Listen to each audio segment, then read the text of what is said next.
नमस्कार। आज हम प्रधानमंत्री नरेंद्र मोदी की हालिया घाना यात्रा का जायजा ले रहे हैं।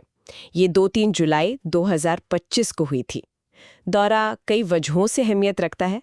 हमारे पास इससे जुड़े कई लेख और रिपोर्ट्स हैं, तो कोशिश रहेगी कि इनमें जो सबसे ज़रूरी और दिलचस्प बातें हैं उन्हें सामने लाया जाए। निश्चित रूप से। और देखिए, 30 सालों में किसी भारतीय प्रधानमंत्री का ये पहला द्विपक्षीय घाना दौरा था। 30 साल, ये तो काफ़ी लंबा अरसा है। हाँ, बिल्कुल।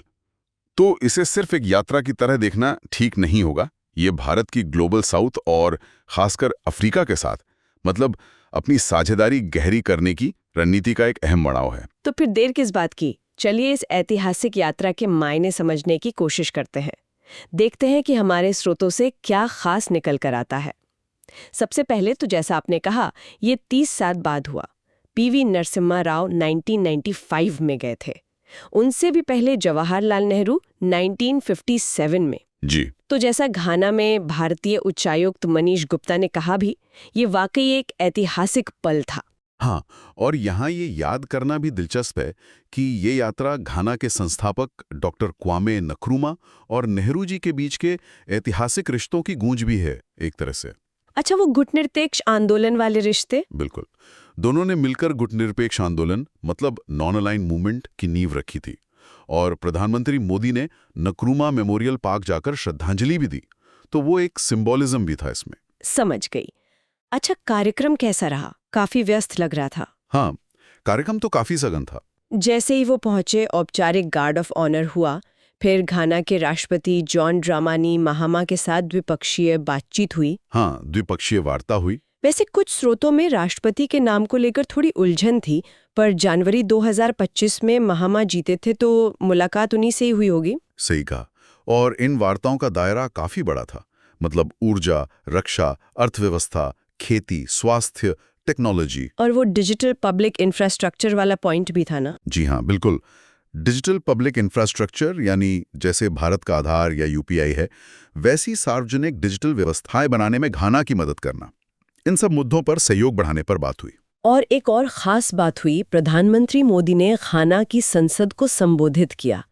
ऐसा करने वाले वो पहले भारतीय नेता बने। हाँ, ये बहुत महत्वपूर्ण था। और उन्हें घाना का सर्वोच्च राष्ट्रीय सम्मान companion of the order of the star of घाना भी दिया गया। जी, ये भी एक बड़ा सम्मान है। ये सब दिखाता है कि इस यात्रा को कितनी अहमियत दी गई। इतिहास और सम्मान तो ठीक है, पर इस दौरे का असली जोर शायद भविष्य के समझौतों पर था। मुझे कुछ चीजें बड़ी दिलचस्प लगी इनमें। कई अहम सहमति पत्र मतलब MOUs साइन हुए। हाँ, बिल्कुल। कई अहम समझौते हुए, जैसे एक तो घाना भारत संयुक्त आयोग बनाने पर सहमति बनी। अच्छा। फिर पारंपरिक चिकित्सा में सहयोग। भारत का जो आयुष मंत्रालय है, जो आयुर्वेद, योग वगैरह को बढ़ावा देता है, और घाना के एक विश्वविद्यालय के बीच समझौता हुआ। ठीक है। सांस्कृतिक आदान प्रदान कार्यक्रम और रक्षा सहयोग को और मजबूत करने पर भी सहमति बनी।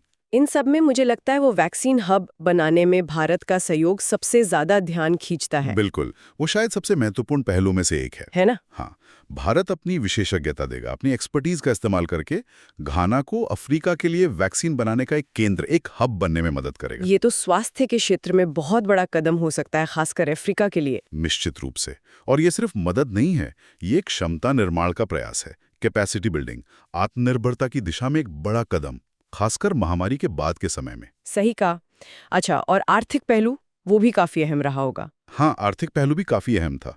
अगर प्रोजेक्ट्स की संख्या देखें तो भारत घाना का दूसरा सबसे बड़ा निवेशक है। दूसरा सबसे बड़ा? अच्छा। जी, दोनों देशों के बीच करीब $3 अरब का व्यापार है। इसमें घाना से सोने का जो निर्यात होता है भारत को, वो मुख्य है। सोना? हाँ। भारत ने निजी क्षेत्र के जरिए मतलब प्राइवेट कंपनीज में करीब $2 अरब का निवेश किया है और सरकारी मदद और रियायती कर्ज सॉफ्ट लोन के तौर पर करीब $1 अरब का निवेश है। और उसी में वो घाना का राष्ट्रपति भवन जुबली हाउस भी बना था ना, भारत की मदद से? जी हाँ, वो भी उसी सहायता का हिस्सा था। और देखिए, ये यात्रा राष्ट्रपति महामा के कार्यकाल की बिल्कुल शुरुआत में हुई और ऐसे समय में जब घाना IMF की मदद से आर्थिक सुधार कर रहा है, तो भारत का समर्थन काफी मायने रखता है। हाँ, ये तो है। ये भारत की अफ्रीका में अपनी मौजूदगी बढ़ाने और ग्लोबल साउथ में आप कह सकते हैं एक नेतृत्वकर्ता की भूमिका निभाने की कोशिश का भी हिस्सा है। मतलब एक व्यापक रणनीति का हिस्सा। बिल्कुल। और साथ ही ये ECOS जैसे जो पश्चिमी अफ्रीकी क्षेत्रीय समूह हैं या अफ्रीकी संघ है, उनके साथ भी भारत के रिश्ते मजबूत करने की दिशा में एक कदम है। और हाँ, एक बात और, प्रधानमंत्री मोदी वहां बसे भारतीय समुदाय से भी मिले। करीब 15,000 भारतीय हैं वहां। जी, डायस्पोरा से मिलना तो आजकल हर दौरे का अहम हिस्सा होता है। जाहिर है समुदाय में इस यात्रा को लेकर काफी उत्साह था और उन्हें व्यापार और स्वास्थ्य वगैरह में बेहतर मौकों की उम्मीदें थीं।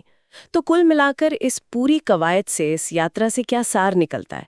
मतलब क्या टेक अवे है? देखिए, ये साफ है कि ये महज एक रस्मी दौरा नहीं था।